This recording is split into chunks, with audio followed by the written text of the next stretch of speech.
සජබේ ඉන්නවා මම දන්න තරමින් පළාත් පාලන ආයතන සභාපතිවරු 35 දෙනාගෙන් එක්කෙනෙකුට තමයි ප්‍රශ්නය ආවේ.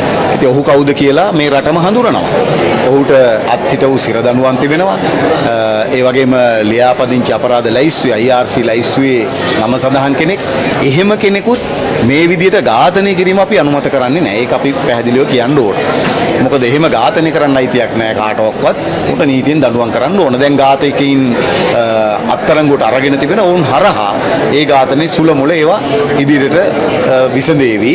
කෙසේ වෙතත් මහජන නියෝජිතයින්ට අපි හිතනවා කිසිදු තර්ජනයක් කිසිදු ජීවිත ආරක්ෂාව පිළිබඳව ගැටලුවක් මතුවෙලා නැහැ. මේ ගැටලු මතුවලා තිබෙන්නේ විවිධ සංවිධානාත්මක අපරාධකරුවන් සමග මත්ද්‍රව්‍ය ජාවාරම්කරුවන් සමග විවිධ සබඳතා තිබෙන අයට තමයි මේ ගැටලු මතුවලා තිබෙන්නේ. ඒක පොලිස්පතිතුමාගේ පැත්තෙමුත් ඒ පිළිබඳව සඳහන් කළා. ඉතින් ඒ හැර මහජන නියෝජිතයන්ට කිසිදු ආරක්ෂාව සම්බන්ධ ගැටලුවක් මතුවලා නැහැ. අපි හිතනවා මේ පොලිස්පතිතුමා ඉතාමත් වගකීම් සහගතව වැඩ කරන කෙනෙක්. එතුමා වගකීම් විරහිත ප්‍රකාශ කරන්නේ නැහැ.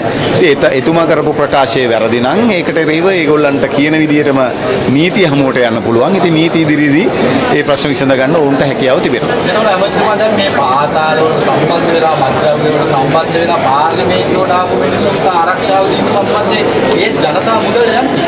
එතකොට ඒ සම්බන්ධයෙන් ආණ්ඩුව මොන වගේ ක්‍රියාමාර්ගයක්ද තියෙන්නේ? ඔව් අපි පාර්ලිමේන්තු විවාදෙදිත් ඉතාම පැහැදිලිව සඳහන් කරා මත්ද්‍රව්‍ය සම්බන්ධ තිබෙන විවාද දවසේදීත් සංවිධානාත්මක අපරාධකරුවන්ට මත්ද්‍රව්‍ය ජාවාරම්කරුවන්ට මහජන මුදලින් නඩත්තු වන ආරක්ෂක අංශවල පොලිසිය හෝ හමුදාවේ හෝ ආරක්ෂාවක් ලබා දෙන්නේ නැහැ. ඒක තමයි ඒකේ ලෝකේ විශේෂයෙන් මමත් මගේ අදහස් දැක්වීමට ඉල්ලා සිටියා. ලෝකේ කොහේ රටක් තියෙනවා නම් සංවිධානාත්මක අපරාධකරුවන්ට පාතාල සමාජිකයන්ට මත්ද්‍රව්‍ය ජාවාරම්කරුවන්ට ආරක්ෂාව දෙන අපිට කියන්න.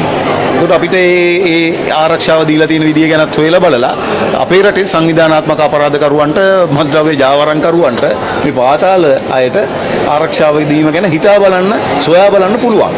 නැතුව අපේ ආණ්ඩුව නම් ඒකට සූදානම් නැහැ. එතකොට දැන් මේ ඉදිරියේදී මේ අමතිවරු ආරක්ෂාව ඉල්ලනවා උන්ගේ මේක වෙනකොට ඒ වගේ සම්බන්ධයක් තියෙනවා. ඒ අයගේ ආරක්ෂාව ගන්න ඕනෑම මහජන නියෝජිතයෙක් පමණක් නෙවෙයි වෙනත් ඕනෑම පුජ්‍යලෙක් පවා ආරක්ෂාව ඉල්ලනවා නම් ඒ ආරක්ෂක ඔහුට තිබෙන ආරක්ෂක තර්ජන පිළිබඳව විශ්ලේෂණයක් කරලා ආරක්ෂාව ලබා දීම ආණ්ඩුවේ එහෙම නැත්නම් ආරක්ෂක අංශවල වැඩපිළිවෙලක්.